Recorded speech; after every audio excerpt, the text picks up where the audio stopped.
Hello, welcome to the Worcester Community Project Center Community Empowerment and Environmental Responsibility Site Session.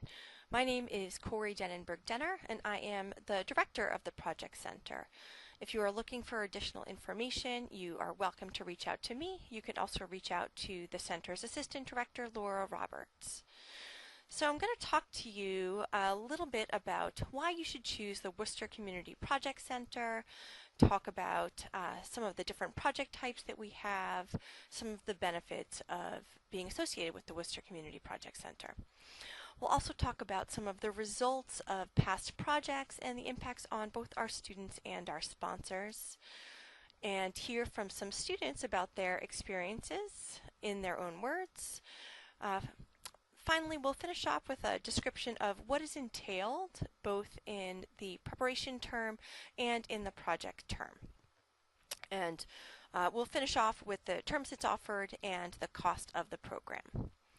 So why the Worcester Community Project Center? The first, and I think one of the most important reasons, is the scope of the projects and the real focus.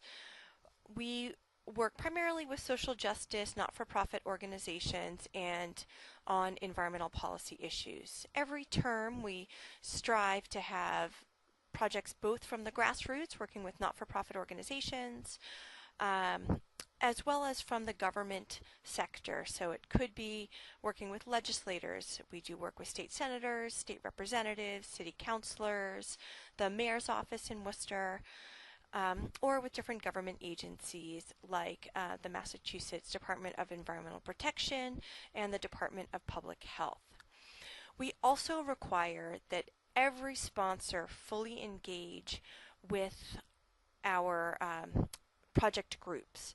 So this engagement is more than weekly meetings or twice weekly meetings. It's really requiring the sponsors to immerse students in the passion, the mission, the drive of the organization. And our hope here is that by being fully engaged in the organization and getting a deep understanding of why the organization's work is so important, students will remain connected to either the issue or to the organization and perhaps even continue volunteering or being concerned with that specific issue. The location. Now this is one that I hope nobody looks at too quickly or looks past.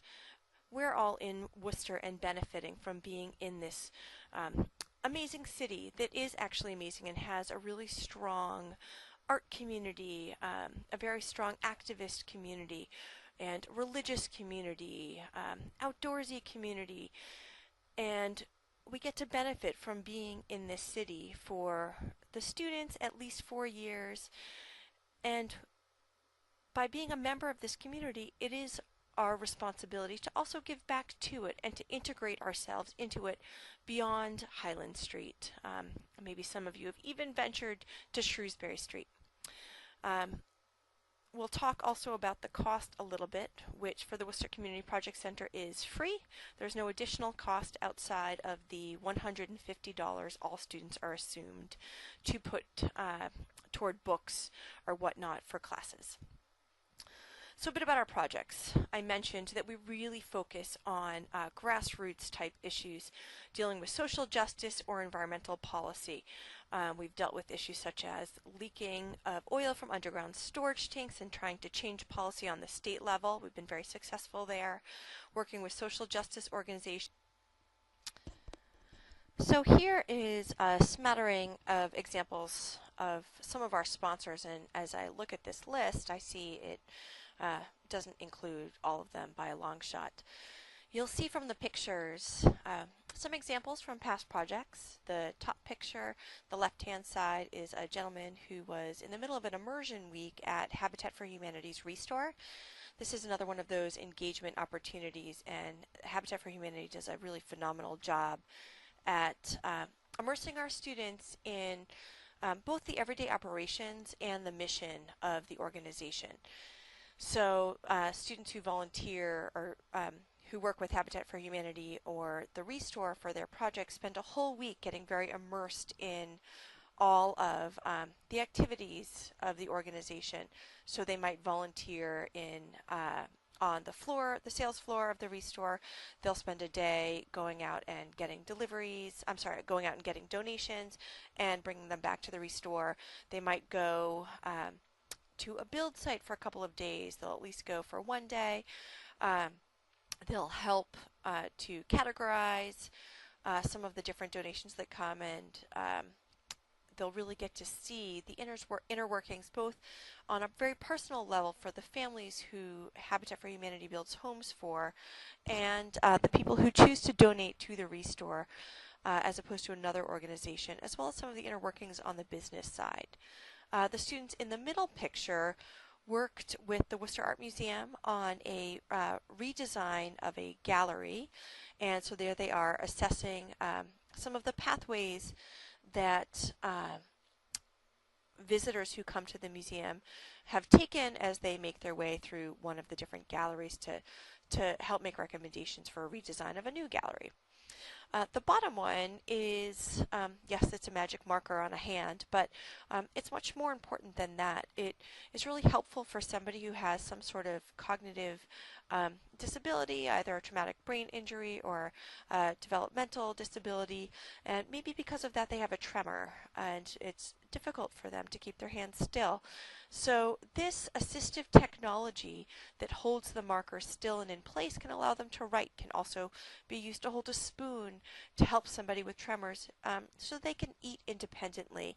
And Seven Hills Foundation is a wonderful organization we work with a lot on things like locating and cataloging different assistive technologies, coming up with a rubric for assessing different community outings, from going to the grocery store to things that maybe are more fun like bowling or going to a museum, and assessing how well equipped these different locations are for people who might have mobility issues or visual impairment or hearing impairment, so that they can really engage in some of these great activities without being stopped by some of the physical hurdles that they might have.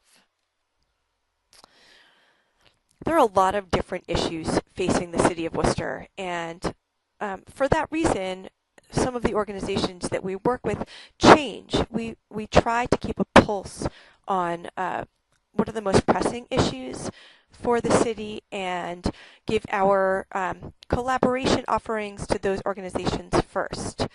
Worcester has a really large immigrant and refugee population, so we do work with organizations like A Century of Care Alliance and the Shalom Neighborhood House on refugee issues. We work with government agencies and places like the Broadmeadow Brook Audubon Sanctuary on developing a new trail. With the Department of Public Health, we work with issues around homelessness and access issues, access to food, access to shelter, and quality of education, maybe on curriculum designs. The pictures here show the one in the center with the leaves is a volunteer day that we did at Broadmeadow Brook. We had students working there on first designing and blazing a new trail at Broadmeadow Brook. And as part of that, we always try and have at least one volunteer day at one of the organizations we're doing a project with during that term. The picture to the right is of one of our students working with a student at the Boys and Girls Club in Worcester. They developed a full curriculum on STEAM, with a focus on STEAM issues that could easily be delivered by a volunteer at Boys and Girls Club in an after-school program.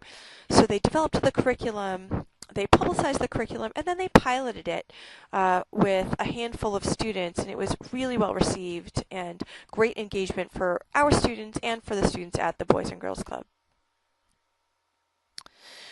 So the results. Now these aren't projects, and the IQP, no matter what center you go to, is not going to be a project that has really sort of clear, clean results. It's going to be so multifaceted. This is real-world experiences, and The ideal IQP project doesn't have an obvious answer. It also is really open-ended, so maybe there's multiple answers that could work really well. And it's a real skill to be able to tackle something and problem solve when something doesn't have a very clear path. Of course, you've all heard about the increased ability to work in teams, improved ability to conduct research, and to communicate, both in writing and during public speaking. An essential skill no matter what field you go into. I don't care if you're an actuarial major or a biomedical engineering major or a computer science major. You're going to need to be able to communicate both your skills and perhaps your findings from your research when you go into job training and when you're on the job. You will always be working with other people. No one is siloed in their careers. For all of our students, we'll try to help you find your own Achilles heel and area where you need the most growth and help you focus on that and grow in that area throughout the 14 weeks of the entire IQP process.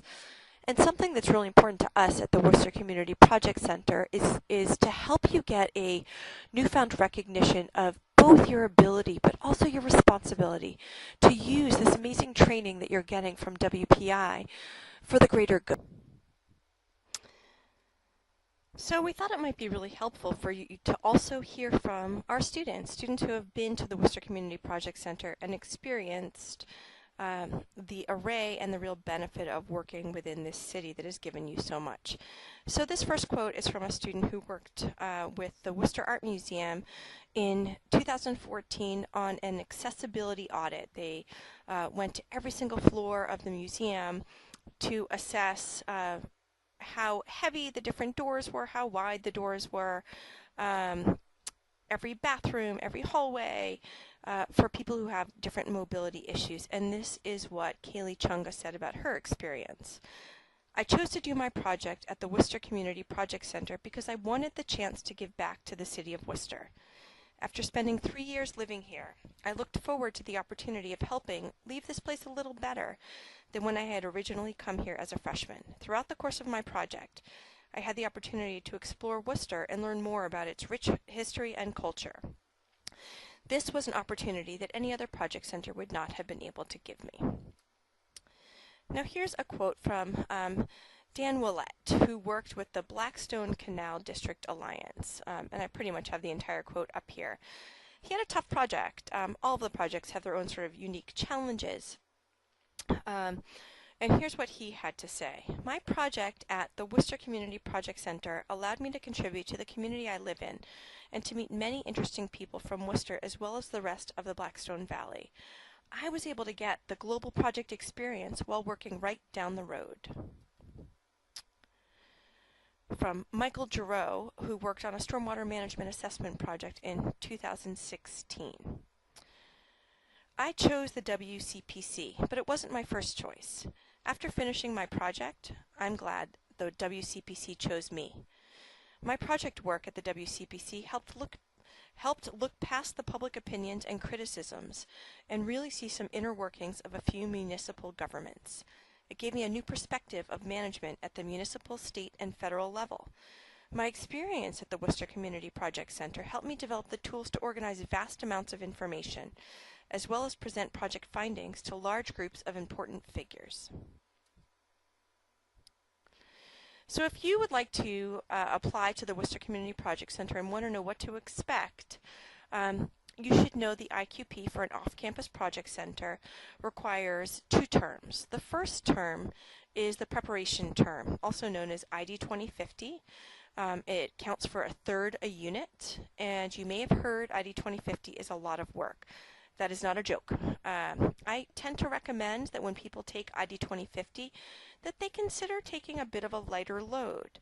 They don't have other courses that are also project-based, so they can balance their time a little bit without burning out. Also during that preparation phase, you take something called the PQP, which is the pre-qualifying project. That is really a 1-hour-a-week meeting with your group and your faculty advisors. The subsequent term after your preparation term is your project term. That's when you take no other classes and you focus exclusively on completing your interactive qualifying project. And that counts really for 3 classes, 1 full unit. You see a picture here of the 4 students who worked with Worcester Bike to develop a non-traditional bicycle that they called the Slim tricycle for people who had stability issues, specifically a request by a woman who has Down syndrome and really wanted to ride bikes with people, and her friends who went to earn a bike, and her family couldn't afford to buy one of those many thousands of dollars bikes that allow for easy balancing. And so they designed this and piloted or tried out a few different types of designs. And then they actually built the bike and left Earn a Bike with the tools to continue to build bikes like this for other people who might have some balance issues. And it was actually a contender for the President's IQP Award, a really great project. So lastly, what terms? The Worcester Community Project Center is the largest project center at WPI in that it operates in the most number of terms. We have a summer term. We do E1, so that's the first term in the summer. We also operate in B term, C term, and D term. It is, as I said before, no additional cost, and I really encourage you to take a look at our website if you have any specific questions or want to look more at what type of projects we offer, what type of sponsors that we work with, and you can find us at wp.wpi.edu/WCPC. And please feel free to reach out with any questions to me, Corey Denner, cdenner@wpi.edu, or Laura Roberts, lroberts@wpi.edu. And good luck in the application process.